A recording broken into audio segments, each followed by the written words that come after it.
ધોરણમાં ભણું છું. આજે હું તમને દશાવતાર વિશે થોડું જણાવીશ. કૃપયા કરીને તમે શાંતિથી સાંભળો એવી મારી વિનંતી. આપણા હિન્દુ ધર્મ પ્રમાણે આપણે ત્રિદેવની પૂજા કરીએ છીએ.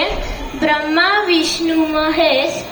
બ્રહ્મા છે સર્જન કરતા દેવ, વિષ્ણુ છે પાલન કરતા દેવ અને મહેશ છે વિનાશ કરતા દેવ.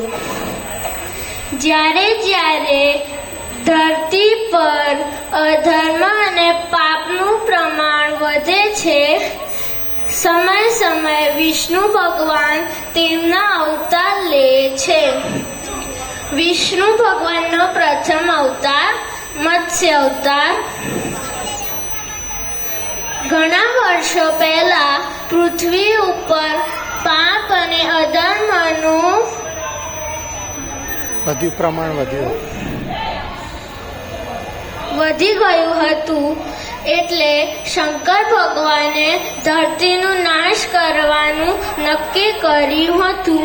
ત્યારે વિષ્ણુ ભગવાને વેદોના રક્ષણ માટે મત્સ્ય અવતાર લીધો હતો. બીજો અવતાર કૂર્મ અવતાર. સમુદ્ર મંથનના સમયે પર્વત મંદરાચલને ઉચકવા વિષ્ણુ ભગવાને કૂર્મ અવતાર લીધો હતો. ત્રીજો અવતાર વરાહ અવતાર. હિરણ્યાક્ષે ત્રણેય લોકોમાં હાહાકાર મચાયેલો અને પૃથ્વીને પાતાલોકમાં લઈ જઈને બંદી બનાવી હતી.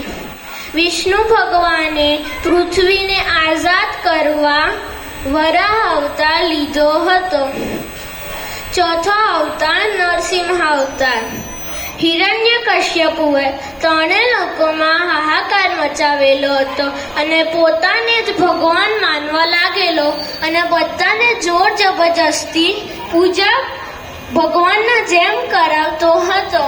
પરંતુ તેનો પુત્ર પ્રહલાદ તેની વાત માનવા તૈયાર નહોતો.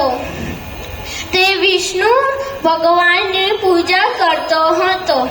હિરણ્યકશ્યપુએ ઘણા પ્રયત્ન કર્યા પ્રહલાદને મારવાના, પણ એ અસફળ થયા.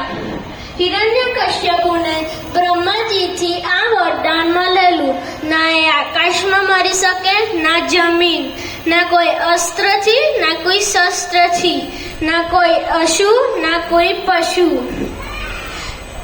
ના રાતમાં, ના દિવસે, ના ઘરની બહાર, ના ઘરની અંદર. એટલે વિષ્ણુ ભગવાને નરસિંહ અવતાર લીધો હતો, કેમ કે એના રાતમાં આવેલા, ના સવારે, એ તો સંધ્યા ટાઈમમાં આવેલા. એ ના પશુ હતા, ના માણસ હતા, એ અડધા હતા. એ ના ઘરની બહાર હતા, ના ઘરની અંદર હતા, એ તો ઘરની ચોખટ પર હતા. એના કોઈ અસ્ત્ર હતું, ના કોઈ શસ્ત્ર હતું, એ તો નરસિંહ ભગવાનના નખ હતા.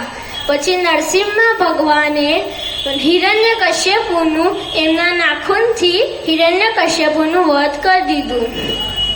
પછી વામન અવતાર. રાજા બલિએ ત્રણેય લોકોમાં વિજય મેળવી હતી અને પૃથ્વીને આઝાદ કરવા અને દેવોને તેમનું સ્વર્ગ પાછું આપવા વિષ્ણુ ભગવાને વામન અવતાર લીધો હતો. છઠ્ઠો અવતાર પરશુરામ અવતાર. જ્યારે ક્ષત્રિયોનું રાજ હતું, તેમનો અત્યાચાર અને અધર્મનો વધારો થયો હતો. પરશુરામ ભગવાને ક્ષત્રિયોનો નાશ કરવા અને ધર્મની સ્થાપના કરવા વિષ્ણુ ભગવાને પરશુરામ અવતાર લીધો હતો. સાતમો અવતાર રામ અવતાર. રામ અવતારે રાવણનું વધ કર્યું હતું. રામની જિંદગી સત્ય, ધર્મ અને મર્યાદાનું પાલન કરતું આદર્શ જીવન હતું. તેમને આપણે મર્યાદા પુરુષોત્તમ રામ તરીકે પણ ઓળખીએ છીએ. 8મો અવતાર કૃષ્ણ અવતાર. કૃષ્ણ અવતાર વિષ્ણુ ભગવાનનો પૂર્ણ અવતાર પણ કહેવાય છે.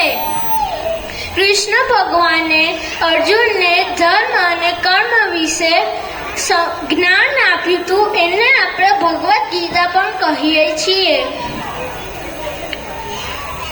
બુદ્ધ અવતાર. પૃથ્વી પર જ્ઞાન અને શાંતિની સ્થાપના કરવા માટે વિષ્ણુ ભગવાને બુદ્ધ અવતાર લીધો હતો. તેમને અહિંસાને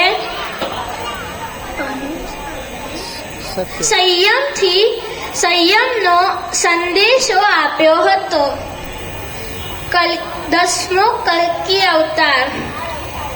કલ્કી અવતાર 10મો કાં તો પછી એને છેલ્લો અવતાર કહેવાય. એ કલયુગના અંતમાં જન્મ લેશે.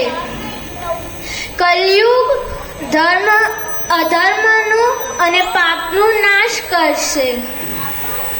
યદા યદા હિ ધર્મસ્ય ગ્લાનિર્ભવતિ ભારત અભ્યુત્થાનમ ધર્મસ્ય તદાત્મનાનં સૃજામ્યહં પવિત્રાણાય સાધુનાં વિનાશાય